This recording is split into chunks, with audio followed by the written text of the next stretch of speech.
Good morning, girls! Tama ka dyan, Min. Talaga ako yung pinadala dito bilang ako ang lamigin. Pero naman kasi lahat tayo ay nakakaranas ng init ng panahon ngayon, di ba? Sobra palala na siya ng palala. Pero dito lang po sa May Angeles, Pampanga, ba, the cold never bothered us anyway. Basta handa. Siyempre, in ating mga winter clothes dahil dito po matatagpuan ang kauna-unahang Sub-Zero Cafe dito po sa Pilipinas. At ngayong umaga kasama natin ating mga kabalen. Yay! Mag-party-party tayo dun sa loob. Siyempre, sisilipin natin kung ano mga ganap nila sa loob, ano mga sinaserve nila dyan. At siyempre, ito nga dahil first time natin ma-experience ito dito sa Pilipinas. Aba, 2 hours away lang po sa Metro Manila. Yung sobrang init ng panahon sa buong Pilipinas, pagdayo nyo dito, aba, winter feels agad kayo. At siyempre, hindi masyadong mahal.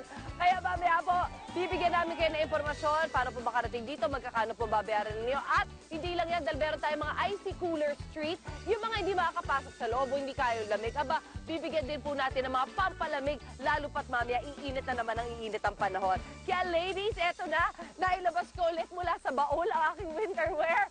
Dahil sa pagpunta ko ngayong umaga dito po sa Angeles, Pampanga, dito pa rin po sa Unang Hirit ang pambansang morning show kung saan nilalamig pa rin kami. Ito ang Unang Hirit!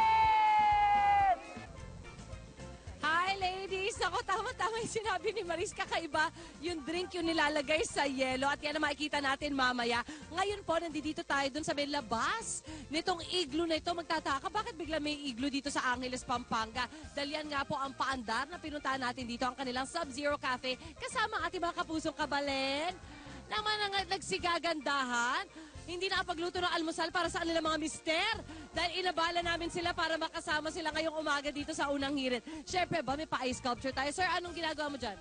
Mermaid po. Mermaid! Abangan nyo mamaya ang mermaid ni Sir. Kala nyo syempre nasa North Pole tayo, but no! Katulad ng sinabi nila kanina sa Angeles, Pampanga tayo, kung saan papasukin na natin finally ang kauna-unahang Sub-Zero Cafe dito po sa Pilipinas. At syempre bago yan, tatanungin natin bakit ba gusto natin ng mga lugar na malamig, di ba? Tatanungin muna natin ating mga misis, ano ba mga ginagawa ninyo na nakakapagpainit ng katawan during the day? Yung mga gawaing bahay. Kayo po, ma'am? Ay, yung pangwawalis sa labas. Ang pakainit. Init, sentrong-sentro yung araw. Nakakatulad dito, paumpisa pa lang yan, ha? Mamaya mas malala. Ano pa yung mga gawaing bahay na mainit gawin?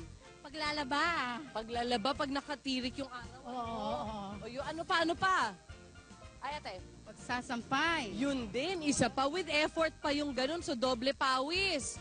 Ayan, at dahil dyan, meron tayong cool trip para sa inyong lahat ngayong umaga. Gusto nyo ba maka-feel ng winter? Winter feels ako. Sige, samahan nyo ako dito sa ating Sub-Zero Cafe. Ayun! Alright, pag pumasok kayo dito sa Sub-Zero Cafe, makikita po natin na meron sila dito mga pa-jacket, pa-gloves, pa-bonnet. Yung mga atin ibaba, handa na. Meron na sila mga suot. Yan. Kuya, ano to? Kasama to pag nagbayad para sa place, no? Kasama na po sa entrance at saka yung hot choco po namin. Ayun naman! So kayo po ba, may mga palamig, malamig talaga sa loob, ha? Ayan, pakita natin ating mga guantes, may gloves, may jacket po sila, may mga bonnet sila. Excited na po kayo, ma'am? Opo, excited na excited. First time nyo ba makaramdam ng winter kung sakali? Oo.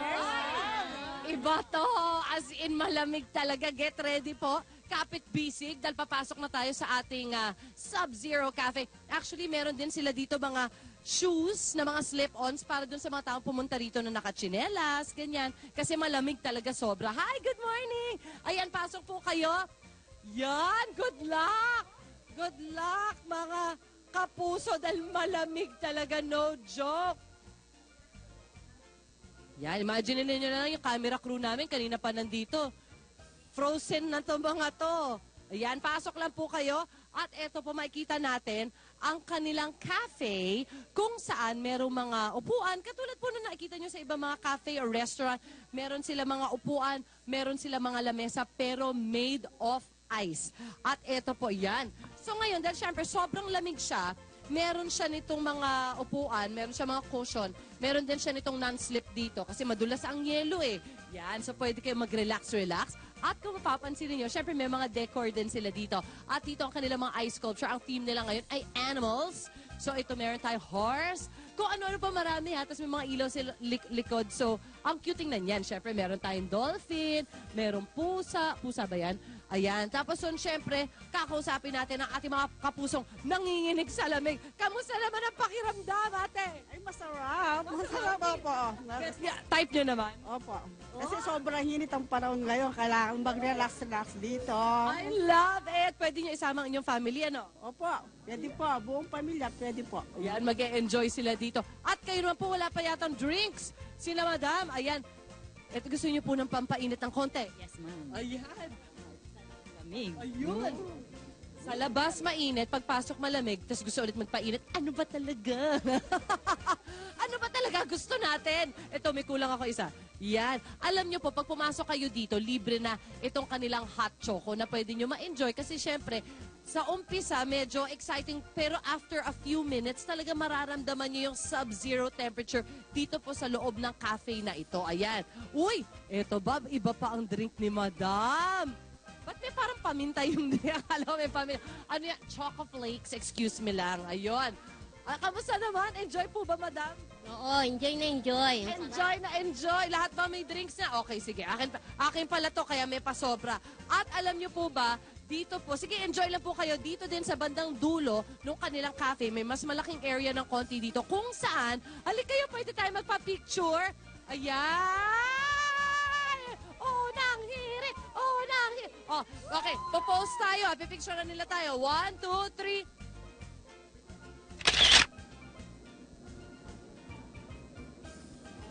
Ayun! Thank you po! Pwede nyo ilusot yung mukha nyo dito. Ayan, no, meron silang, yun. Dito pwede. Yan, pwesto. Yan, pwede rin sa may heart. Yan, marami kayong mga pwede pagpilian dito. 1, 2, 3, go!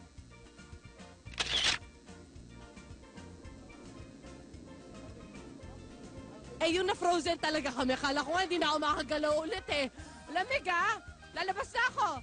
Bilang alam ni Linya, nalamigin ako. Pero enjoy actually dahil kakaiba. At syempre, hindi natin mapapapasok lahat ng mga kapuso natin dito dahil may limited space din po yung cafe nila dito. They have maybe 10, 12, 40 people lang po ang capacity nila dito. Kung kaya't, sa labas, babalikan natin ang ating mga kapuso. At kapag medyo naiinitan ng pakiramdam nila dyan, bibigyan din po natin sila ng kumbaga pampalamig ng kanilang mga katawan. Kanya-kanyang paraan tayo, alam nyo ba? Katulad nung binanggit kanina ni Maris, hindi na po yelo ang nilalagay sa soft drinks. Soft drinks na ang nilalagay sa yelo. Kaya ito po yan. Ayan. Itong ating soda na pwede, medyo mahirap lang hawakan kasi maano na siya, matunaw na siya. Pero itong glass na to ay gawa po siya sa yelo. Tapos, so kung sino yung may gloves, yun lang siguro yung makakagrip nito or baka ito pwede. Kasi dahil gawa siya sa yelo tapos natutunaw na siya, medyo mahirap na siyang i-grip. Ayan. Pero yung concept, kasi this is supposed to be, I think, inside. So that's why hindi siya nahahawakan. So yan yun, may soft drink size sa loob. Plus, meron din po tayong tinatawag nilang choco glacé. Ito po ang kanilang choco drink na nilalagyan ng ice cream sa ibabaw. Ayun! At ma-enjoy na ng ating mga kapusong kabalin. Meron silang Rocky Road at meron silang Double Dutch flavors. Ayun! Tapos nun, enjoy na! Yan na! Yay! Party! Mga kapuso, itong lugar nga pala na ito ay bukas po simula 10 a.m. hanggang 10 p.m. Araw-araw po yan. Ang bata po ay pwede pumasok dito for 180 pesos at ang mga matatanda or adults, 250 pesos naman po. Andi na po yan yung kanyang pagstay sa loob. Pero syempre, give chance to others and at the same time, medyo mahirap din magstay doon ng oras-oras ang binibilang kasi frozen feels talaga po siya. May kasama na pong isang hot drink kapag kayo ay pumunta sa loob. Ayan, kaya kung anong lasa? Ang sarap. Punta na kayo dito. Yan, okay ba? Kumbaga nakakapawi ba ng init ng panahon? Opo! So, ayan. Maraming salamat sa ating mga kapusong kabalan at syempre, unang-una natin feature yan dito sa Unang Hirit, ang pambansang morning show kung saan laging masarap ang almusal. Ito ang Unang